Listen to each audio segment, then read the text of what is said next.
আজকে রবিবার দিন সন্ধ্যাবেলায়, সন্ধ্যা তো ছিল না, বিকেল বিকেল আমরা একটু বেরিয়ে পড়লাম। আর কোথায় এসছি দেখো, খুব সুন্দর লাগছে জায়গাটা, চারদিকে পাহাড়। এটা অ্যাকচুয়ালি রোহিণী, রোহিণীতে ঢুকেই রোহিণীর ডান দিকেই রাস্তাটা চলে এসছে।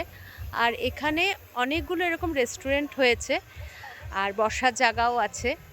আমরা এখানে আসলাম আর সত্যি ভীষণ ভালো লাগছে। কেমন লাগছে এই সন্ধ্যাবেলার ওয়েদার? প্রচণ্ড গরম আজকে শিলিগুড়িতে। আর এখানে না খুব সুন্দর, দেখো কি সুন্দর সন্ধে সন্ধে হয়ে আসছে। আর এত ভালো লাগছে এখানে ওয়েদারটা।